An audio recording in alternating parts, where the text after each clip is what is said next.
beat the world's #1 ranked Test nation? And secondly, how tough was the decision to actually go for Matthew Wade over Brad Haddin? To answer the first part of the question, most definitely. I think we've got a very strong squad of 12 players for this first Test match.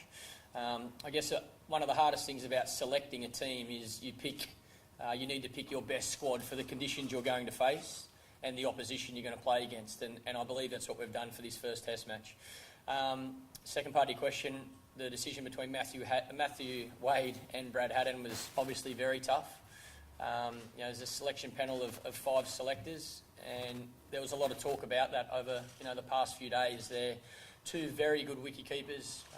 Hads with a lot of experience and has played a fair bit of international cricket, and Wadey, who has recently come onto the scene and grabbed his opportunity with both hands. And it was always going to be tough, but I think for the team, whichever way we went, the team was always going to be fine, because we're very lucky in this country to have 2 fantastic keepers. But our decision is Matthew Wade. I know he'll do a great job. He's been a wonderful player for Australia so far in his brief career. He scored 100 in his last Test match, and he deserves this opportunity. Peter Lawler. John, could you talk us through putting Pattinson ahead of Cummins, if that was the decision? And Michael, maybe talk us about your thoughts on a 4-man pace attack in the first Test.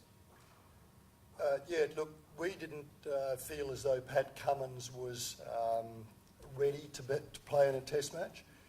We're very keen for him to play a Sheffield Shield match soon, and that he's likely to become very much onto the radar for perhaps the 3rd Test in Perth. Now, that's not speculating that he'll be selected for that, but he'll be ready for to be in contention at that stage. Dan Bredig. Oh, sorry, and my part of the question, go again, Pete, sorry. Sorry, your thoughts on maybe a 4-man pace attack in Brisbane? Or? Yeah, I think it'd be silly to think about that right now. I've said before, conditions are so important. We need to get up to Brisbane and assess conditions. I think we're lucky with the squad we have that we've got 4 very good fast bowlers, but we've also got a very good spinner who's had a lot of success for Australia. I always love having spin in my team, but I'd be silly not to assess conditions and speak to Mickey Arthur and the other selectors once we get to Brisbane and pick our best 11 that we think is going to help us win the Test match. And overrates is an issue in that, potentially? Well, it depends how quick we get through our overs. I don't think we'll select Nathan Lyon because of overrates. I think we'll work out what we think the best attack is. It's going to help us take 20 wickets in that Test match, and we'll pick that 11. Dan Bredig. John, could you please just talk us through the evolution of the thinking about Wade v Haddin, so since the West Indies through the year and when the final decision was reached? Well, I mean, there's been a lot of speculation during the last month or so, and I think it's all been said. And then we as a national selection panel just had to weigh up all of those considerations. Both had very strong claims. Brad Haddin is a fine cricketer, has represented Australia with great distinction, but Matthew Wade got his break, and as Michael said, he made 100 in his last Test match. It was, on balance, in the end, we all unanimously, we just went for Matthew Wade. But it was a very tough decision, as Michael has said. Ros Kelly. Still on that subject, how much communication have you had with Brad? And for you, Michael, it must have been really hard speaking to him because you are friends with him. I phoned Brad towards the end of last week, and we had a really good conversation. And part of that conversation he was still very much in the reckoning, and I gave him the assurance that if Matthew Wade were to be injured in the first Test, he'd be our replacement wicketkeeper coming into the second Test. Yeah, for me, it's obviously always difficult. I think the one thing I've said to the players, though, since taking over the captaincy and becoming a selector, that no selection that I have any impact on will be personal. It's all about what's best for the team. And I've spoken to Brad, and he certainly knows, this won't affect our relationship. We've been great friends for a long time. I think I played my first game with Brad when I was 17. So, things won't change there. He's been a great player for a long time, and this certainly isn't the end of his career, in my opinion. I think his batting at the moment is as good as anybody in first-class cricket. I know he'll be pushing for selection, whether it be as a wicketkeeper batsman or just a batsman. So I certainly don't think we've seen the end of Brad Haddin. Chris Barrett. John, you partly answered this, but can you actually see a way back for Haddon at the age of 35, or is this the end? Well, look, nobody knows what the future will bring, but he's very much in contention. As I said, if there was an injury, he could come back very quickly. He's certainly, I mean, he's a very fit 35-year-old. He remains strongly in contention. So Mal?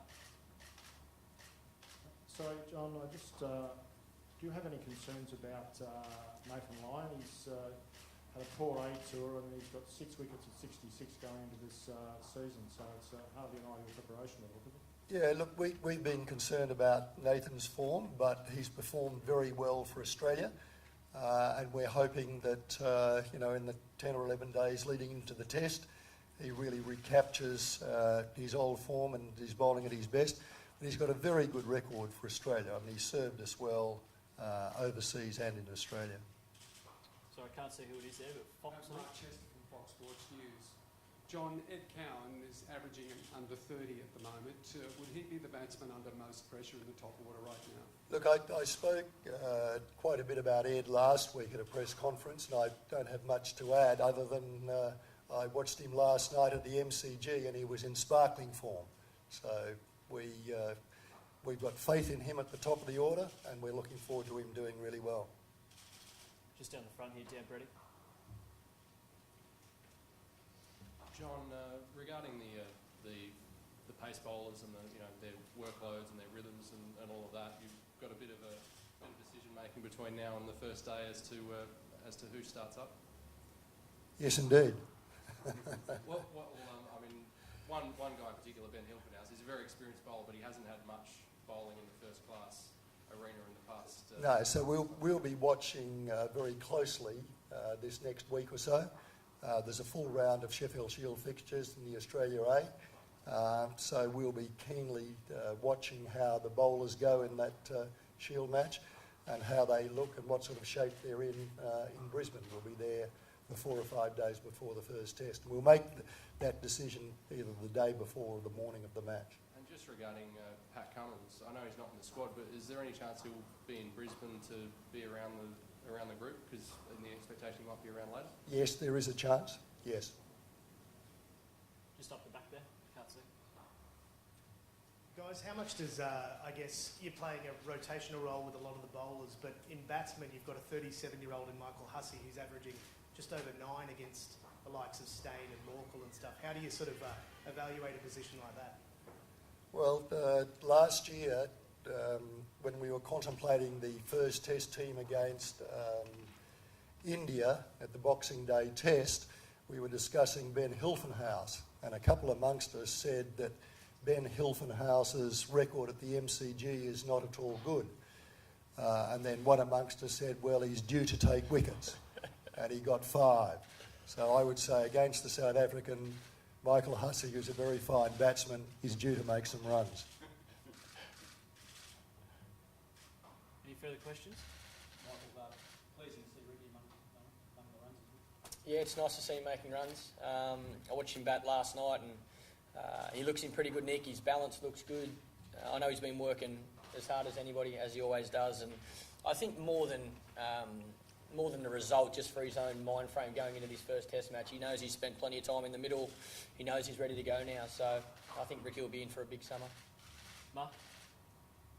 Guys, with so many fast bowlers in good form at the moment, it must have been very pleasing to be able to go to Siddle and Pattinson, who missed the entire West Indies series, but were showing good form early this summer.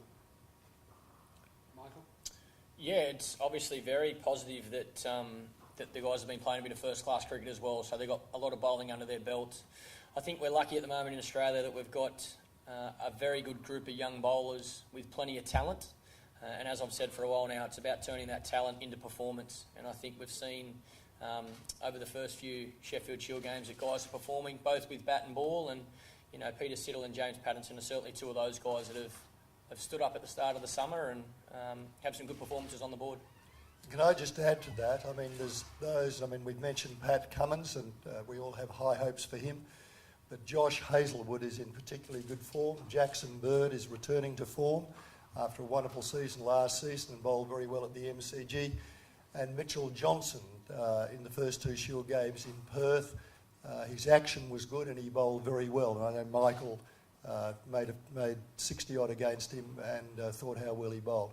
So there's a few in the wings. The depth there is very pleasing. On that point of Hazelwood and Mitchell Johnson, we don't see them in the Australia A side. Are they being protected from showing themselves off in front of the South Africans? Well, in a sense, we're keeping Josh Hazelwood up our sleeve. The South Africans have certainly seen a lot of Mitch Johnson, but we didn't feel as though there was a need for Mitch to gain that experience from an Australia A appearance. Just in the middle here. Michael, Tim from 2GB. Can you just talk about your own form and what goals you might be setting for your own batting this summer? I'd like a few more runs than I've scored so far. I think I made 40 odd in club cricket a couple of weeks ago, so I'd like a few more than that. Look, I think my preparation's been as good as it can be. I haven't had much cricket of late due to Champions League, but I feel fit and healthy. My body's in a good place. Mentally, I'm really excited and keen to start this summer, and I know how big a summer it is. And as I said last year, I think as captain of the team, you need to be leading by example and scoring runs, and it's no different this year. I'd love to emulate last summer and make sure I'm leading the way with the bat. Dan? John, how significant is it that over the past 12 months you've developed a relatively settled test squad and test side that can go into Brisbane, guys familiar with each other and have played in wins together going into the series? Well, I think it's significant that, however the team's composed, 11 players playing for Australia, we expect a high degree of teamwork from them to get on well and get on and bond together really well. But it certainly does help when people have played together for some time and that batting lineup is well settled, and we're hoping that they really prosper. Mel? Michael, are you playing this coming Shield game, and will you be playing 3 days or 4? I'm definitely playing the Shield game, and I'm not sure at this stage if I'll be playing 3 days or 4. I think the plan is for... it'll be an individual case, I'm sure. If New South Wales are batting on day 4, I think it'd be silly for the batters to be pulled out to go into camp. I think we're very lucky that we're playing up in Brisbane, so it's quite convenient that once the game's over we can go into camp. But in saying that, the other side of that for a bowler, for instance, if they've bowled a lot in the first innings, I think it'd be silly for them to overload themselves leading into a test match. So I think Pat Howard's onto that. The plan at the moment is to pull everybody out, but I know Paddy, he'll make sure he assesses once we get closer to day 4. I think if you're 35 not out overnight, you might resume the next morning. I'll be doing my best.